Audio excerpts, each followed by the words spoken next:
Hello, I'm Kathy Hume. I'm going to talk to you about sitting and how to sit sustainably. A lot of us are spending a lot of time at our computers and doing Zoom meetings, so I want to talk about how to do that without causing yourself additional pain. First of all, my favourite chair to sit on is just a flat stool without a back, actually, so I'm not tempted to try and lean back. So this, if you can work it out, is actually a really comfortable surface to sit on.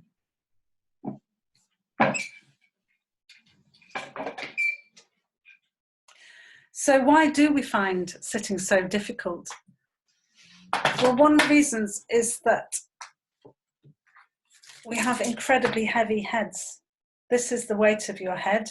This is a 5-litre bottle of water, so it weighs 5 kilos, and that is the weight of your head.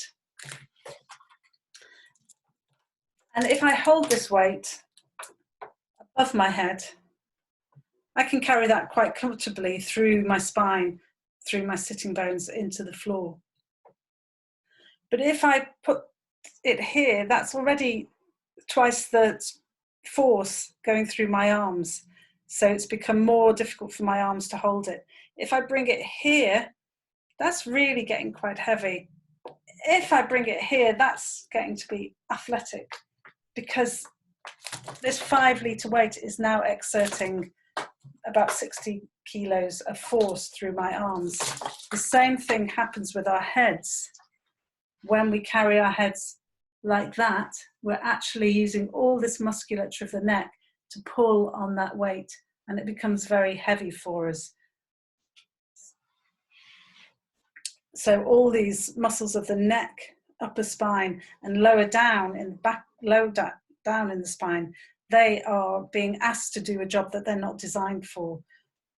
The muscular system that is designed to take the weight of the head is the spine system. Don't worry, your spine doesn't look like that. But it has loads and loads of muscles all the way down that take the weight of the head very efficiently, if we let it. So, first question is, where does your neck begin? If you just point to the place on you where you think your neck begins. Some of you might have pointed to here. Some of you might have pointed to here, somewhere around the base of the chin. Some of you might have pointed to the occiput, the back of the skull. Well, that joint where the head meets the neck is actually located at the base of the skull, here.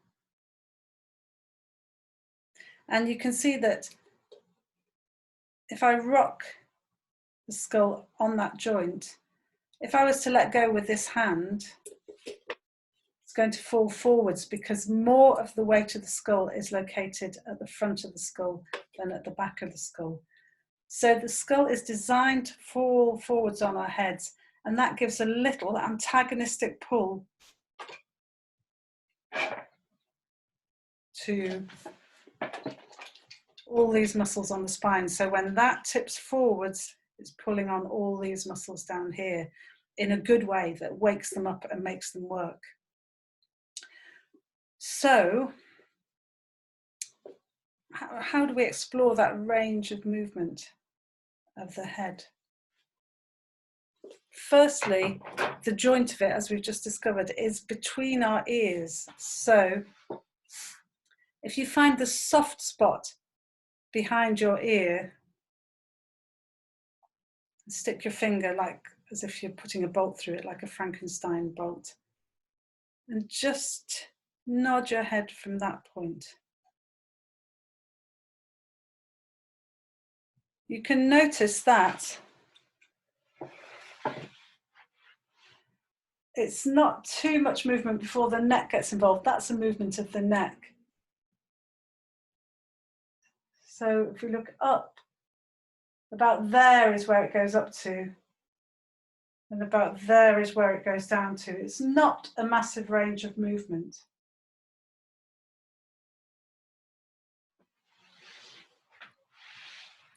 But it's key to keeping the head in balance, because the minute we're using our neck to hold our head, that kind of posture, we're getting stuck here and jamming everything around our neck, and you'll find jamming your pelvis too. So that's the first bit of knowledge, that the head is joined to the neck here. But if we have a ball, this is where the ball is attached to my fingers at the moment, at the base. That's like our head neck joint.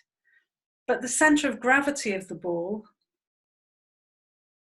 where the ball can spin from, is actually in the center of the ball. The same with the skull. The joint is at the base of the skull, but the center of gravity, if I was to try and spin it from there, it just drops down. If I try and spin it from there, it drops the other way. So it's around about there. Try and take that out of the light.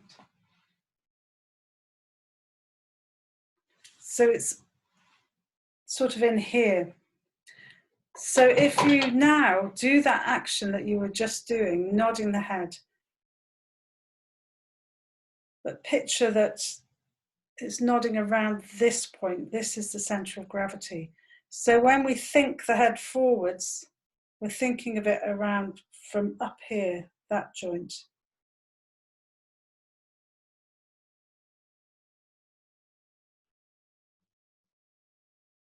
Have a go at that. No involvement of the neck. No coming forward from this joint here, which is a characteristic drop of the head. So we found how the head sits on the spine, but that has a relationship with what happens at the base of the spine. The base of your spine,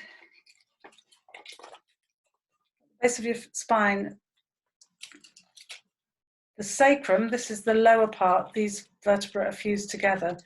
They are also fused with strong cartilage with the pelvic plates, these two bits. So when I say sitting bones, what I mean are these, what are technically called the ischial tuberosities. So this is where you perch on when you sit on your sitting bones, and we're going to find out where those sitting bones are very clearly. So sitting on your flat surface with your feet flat on the floor out in front of you, not crossed or tucked under you. Sit on your hands and find your sitting bones. So I've got my hands palms up. And even if you've got quite a well-padded bottom, the sitting bones when you're sitting are quite accessible. They're only under a thin layer of tissue. They're not hidden by the big muscles. So drop all your weight down onto your fingers and then do a slump. Sit like a slumped person. And just notice what's happened to the sitting bones now. And then go up onto your sitting bones again. And now sit like you think you ought to sit if you were being a good person and had what we call good posture, which is a kind of sergeant major-ish posture. Notice what's happened to the sitting bones there, and then let them drop back down. So what I hope you discovered was that when you sit, when you slump, the pelvis goes that way and you're feeling the flat of the back of the ischial tuberosity on your fingers. Then when you come onto your sitting bones, there's a more sharp presence. And then when you go sit up like a good child or something, or a sergeant major, then you pull the weight up off the sitting bones again. So again, that's you using yourself to hold yourself up rather than using the force of the earth to bounce back against you. So the more weight you can drop down through your sitting bones, the more support you'll get from the ground force, which is springing back up at you. So now we're going to put those two ideas together, where the head is and how the pelvis works. And we're going to explore how that relates to sitting. So if you just have a look at me as I do this, having a look at my back. If I pull my head back, my spine has to jam in to accommodate the weight. Because if I didn't move something forward as my head moves back, then I would have to fall over. So we're going to do an experiment where we look up, up, up with our eyes. Let the head follow the eyes and look at the ceiling. And just feel what happens to your sitting bones as you look at the ceiling. And then from that place where the head, where the center of gravity of the head is, look down and let the head turn from that place, looking down, down, down, down, down, until you feel that your head's sat back on your neck. And just notice what's happened down here in your spine and with your sitting bones. And maybe you're sitting comfortably up with your head supported by your sitting bones.